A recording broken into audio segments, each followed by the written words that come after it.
selamat pagi adik-adik semua. Pagi Bapak. Nah, ini kelas berapa ya?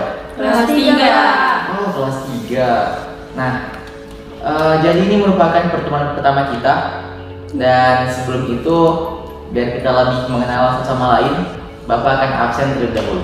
Oke? Oke, baik. Amina. Hadir Pak Guru. Tiara. Hadir Pak Guru. Isnaini. Hadir Pak Guru. Noviani Aslim. Hadir Pak Guru. Oke, hadir semua ya, ternyata bagus. Oke, nah, jadi kalian sudah hadir semua. Jadi kita akan belajar pembelajaran mengenai materi model-model pembelajaran menulis. Nah, di sini siapa yang tahu menulis itu apa? Saya Pak. Oke, Isnaini silahkan. Jadi menulis adalah suatu kegiatan berkomunikasi yang berupa sebuah penyampaian pesan yang berisi informasi secara tertulis, Pak. Ya, betul sekali, tepuk tangan. Oke, baik. Jadi sebagaimana yang telah dijawab oleh adik atau yang bernama Isnaini, jadi pengertian menulis itu merupakan keterampilan mutlak yang tentunya harus dimiliki oleh peserta didik. Pentingnya keterampilan menulis dikarenakan menulis merupakan kegiatan yang banyak dilakukan oleh banyak orang dan dalam di lingkungan formal baik juga informal. Jadi kegiatan menulis beraneka ragam teksnya dan merupakan keterampilan yang harus dimiliki oleh setiap peserta didik dan juga guna untuk mempersiapkan peserta didik untuk dapat berkarya sesuai dengan minat dan bakat mereka masing-masing. Nah, selanjutnya kita masuk ke model-model pembelajaran menulis. Nah, ini terbagi atas 5 adik-adik ya. Yang pertama ada model brainstorming. Yang kedua, model brainwriting. Ketiga, model roundtable. Keempat, model Brown. Dan yang terakhir, model sugesti atau imajinasi. Ya, selanjutnya kita masuk ke perkembangan menulis pada siswa SD.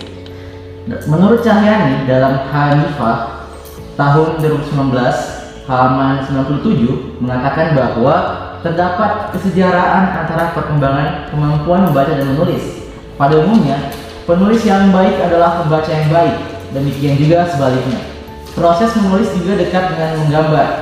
Dalam hal keduanya mewakili simbol tertentu. Namun, menulis berbeda dengan menggambar dan hal ini diketahui oleh anak ketika umur sekitar 3 tahun. Oke, baik, kita lanjut. Berikutnya ada pendekatan pembelajaran menulis di SD. Pendekatan dalam mengajarkan keterampilan menulis di SD terdiri atas yang pertama, pendekatan komunikatif. Pendekatan komunikatif adalah suatu pendekatan yang bertujuan untuk membuat kompetensi komunikatif sebagai tujuan pembelajaran bahasa. Juga mengembangkan prosedur-prosedur bagi pembelajaran yang meliputi 4 keterampilan, yakni menyimak, berbicara, membaca, dan menulis. Selanjutnya pendekatan integratif. Pendekatan integratif atau pendekatan terpadu adalah bentuk pembelajaran bahasa dengan menyajikan bahan ajar secara terpadu.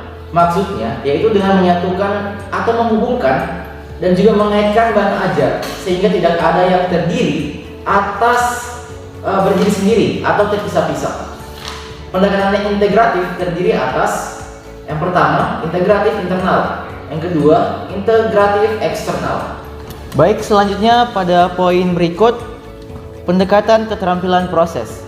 Pendekatan keterampilan proses adalah pendekatan belajar yang mengarah pada pengembangan kemampuan dasar berupa mental, fisik, dan sosial untuk menemukan fakta dan konsep maupun pengembangan sikap dan nilai melalui proses belajar mengajar yang telah mengaktifkan siswa sehingga mampu menumbuhkan sejumlah keterampilan tertentu pada diri peserta didik.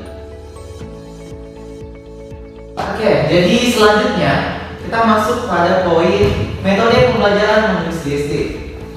Nah, di sini ada metode menjiplak, itu yang pertama ya adik-adik. Yang kedua ada metode MMP atau membaca dan menulis permulaan. Ketiga ada menulis halus. Keempat, menyalin. kelima, metode think, talk, and write. Dan yang keenam, metode picture and picture. Yang ketujuh, metode complete sentence. 8, pembelajaran problematika dan peristiwa. Yang kesembilan, pembelajaran pengalaman nyata. Nah, itu ada 9 metode pembelajaran menulis di SD. Jadi jika ada yang adik-adik mau tanyakan nanti, silahkan bertanya ya. Berikutnya kita masuk pada poin model pembelajaran core.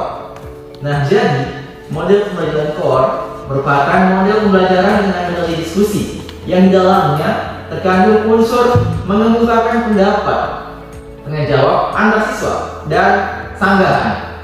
Core merupakan singkatan dari connection, organizing, reflecting, dan extending. Nah, kita masuk pada model pembelajaran core yang akan Bapak jelaskan satu persatu apa itu connection, apa itu organizing, apa itu reflecting, dan juga apa itu extending. Nah, kita masuk poin pertama, connection. Connection secara bahasa berarti come or bring together, yakni datang dan dibawa bersama-sama. Connection berarti menghubungkan, diskusi, menentukan koneksi untuk belajar. Yang kedua ada organizing.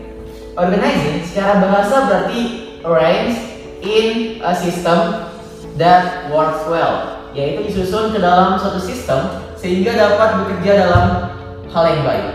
Berikutnya kita masuk ke poin ketiga, yaitu reflection. Reflect secara bahasa berarti think deeply about something and express, yaitu siswa memikirkan secara mendalam terhadap konsep yang dipelajarinya dengan segera dan juga dengan baik. Dan yang terakhir, poin keempat yaitu extending.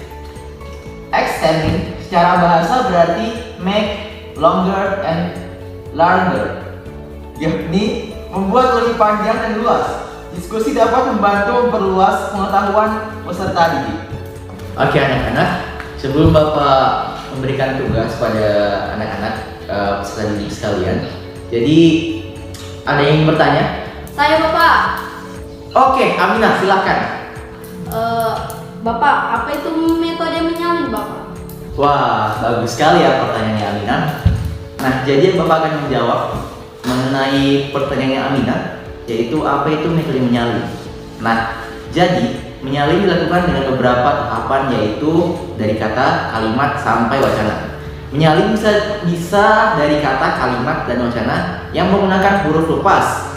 Kata, kalimat, puisi, dan wacana kemudian disalin dengan huruf Latin atau sebaliknya. Nah, baik. Karena tadi sudah ada yang bertanya mengenai materi yang kita pelajari bersama, jadi Bapak akan memberikan tugas pada adik-adik semua. Bagaimana? Sepakat? Sepakat Bapak. Sepakat. Oke.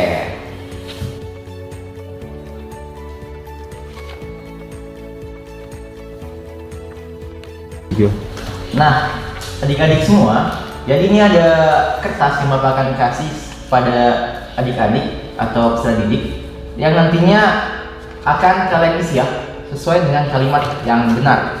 Oke, jadi jangan asal-asal isinya, jawab yang benar. Oke?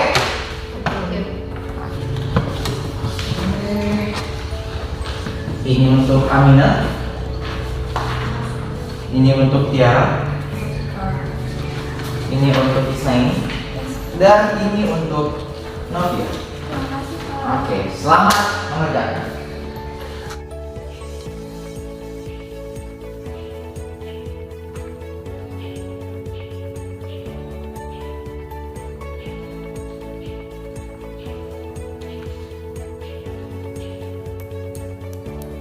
Oke anak-anak semuanya, jadi waktu sudah selesai ya.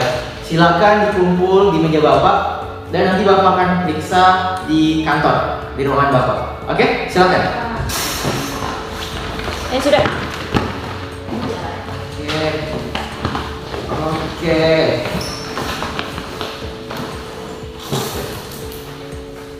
Oke, jadi ini merupakan tugas pertama kita pada pertemuan pertama pada kali ini. Jadi akan Bapak periksa di ruangan Bapak.